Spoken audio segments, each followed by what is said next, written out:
Dear sisters and brothers in Christ, all our life stories begin with a plan carefully crafted by our Creator. As we turn the pages of each chapter, Jesus' mystical body, the Church, assists us in following the Father's plan for us. God's guidance, nurturing, and love is ever present as we grow through every chapter.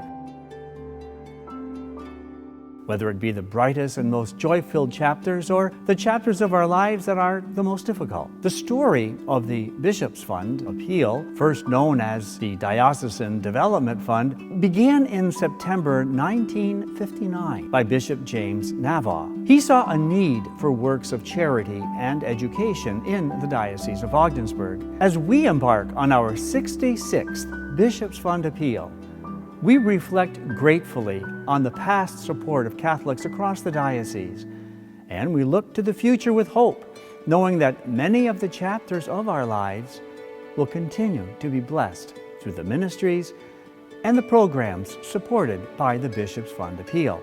It really is amazing how impactful the Bishop's Fund is. I sit here at St. Bernard's and I can think of, I have a gentleman that's in the diaconate program right now. When I first got here, there was just finishing up, there's 5 of them that were just finishing up the formation for ministry. We have a school that has relied a lot on the Bishop's Fund. I have 9 kids from the parish that are going to camp this summer. We have our religious ed program.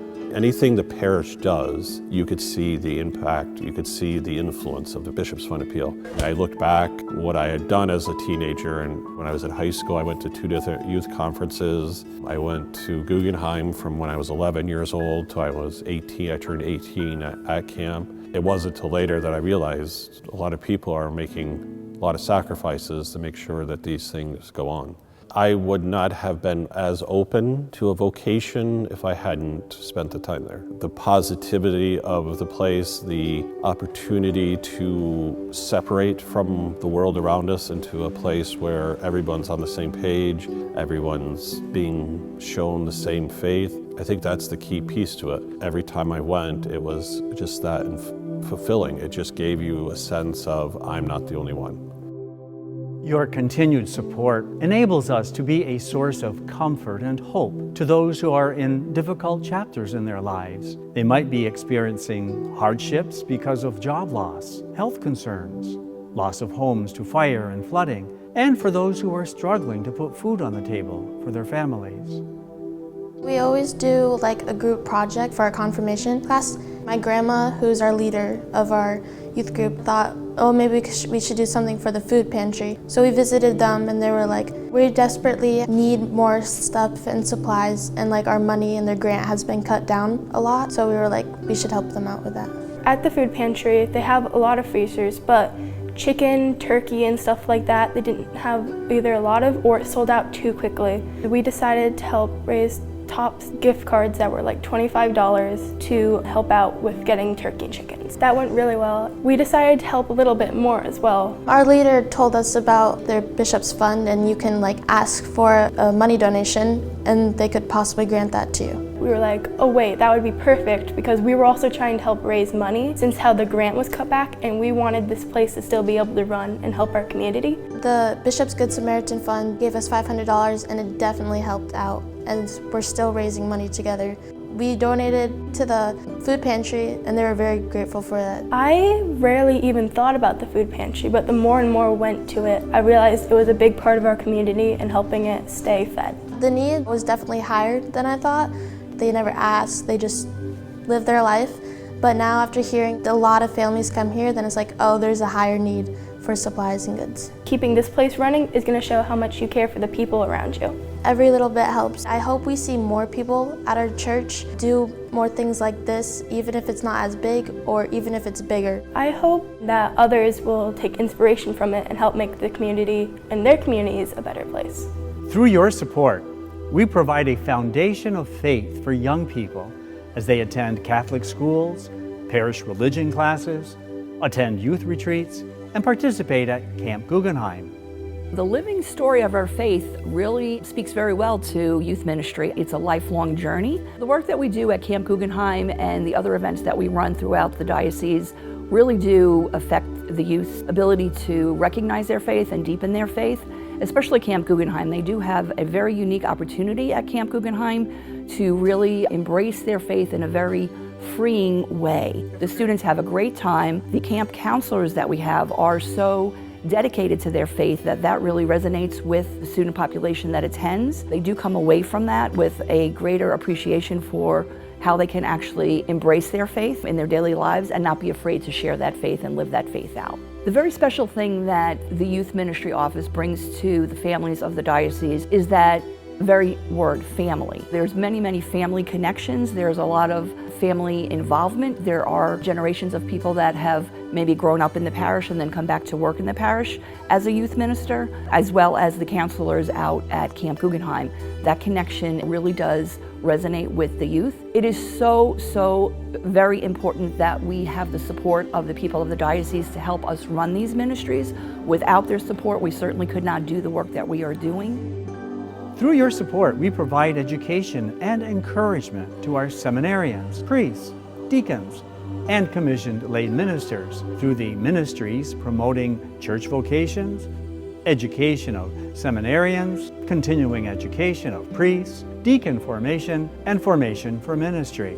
I myself was not raised Catholic. I came into the church late. The Lord just gradually and steadily guided me coming into the church, and then very shortly after that going to seminary.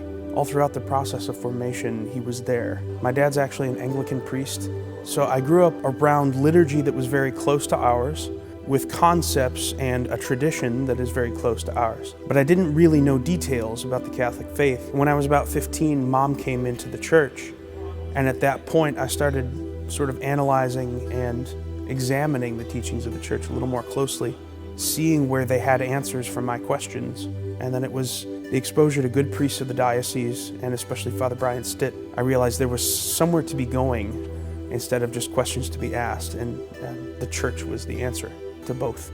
Over 8 years of seminary, the Bishop's Fund has helped me both with a couple of medical needs that really needed addressing that I just didn't have the money for. It's enabled me to pursue an education that I could not have gone after on my own. And so I did 4 years of undergrad study at the Josephinum and 4 years at Mount St. Mary's in Emmitsburg. The seminaries want to work with dioceses, and they try to make it as affordable as possible. There's still quite a lot of capital required, and the Bishop's Fund enables that, and enables me to do things like travel there and buy books. A lot of people have this idea about seminary that you go for 6 to 8 years and then you're done. And the church documents, and especially Vatican II and the program for priestly formation, are very specific about this being a lifelong thing. You're in formation for the rest of your life, and you're constantly trying to learn and add to your toolbox. And the Bishop's Fund allows us to pursue that. And also it's there to support brothers in the priesthood who are in need. If you're watching this and you have this idea that God might be asking you to do something a little extra or a little more focused, be courageous and jump in and try it. And if He has something else for you, that will be abundantly clear. He'll let you know. And if not, you're going to see beautiful opportunities and graces that you would never encounter otherwise. We can't do this without your contribution. And so we thank you for your generosity. This year, it is our hope to reach a goal of $1,330,000 to continue these important ministries and programs supported by the Bishop's Fund Appeal. Any funds over our goal will provide additional grants through the Bishop's Good Samaritan Fund. I'm Ned Hackett, spent most of my life here after 4 years in the Navy, ran a local hardware store. I've been retired since 1995, and the Lord's been good to us. My name is Helen Ramey Hackett. I've lived in Ogdensburg all my life. Belonged to Notre Dame Church at first, but you get married in your church, but you go to your husband's church. So I ended up at the cathedral. Giving alms to the poor, so to speak, is one of the corporal works of mercy, and the Bishop's Fund covers the whole myriad of it. The joy of giving comes back to you in 100-fold.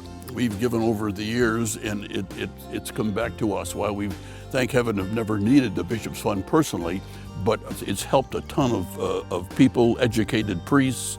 And our deacons are wonderful. There's Guggenheim for the young kids. It does it all. The need is great. Very important, whatever you can give. If you're giving from your heart, that's all that matters. I'm so grateful to the many generations of North Country faithful who have generously contributed to the Bishops Fund Appeal. I invite you to support the 2024 Bishops Fund Appeal so that we may continue to share living stories of our faith.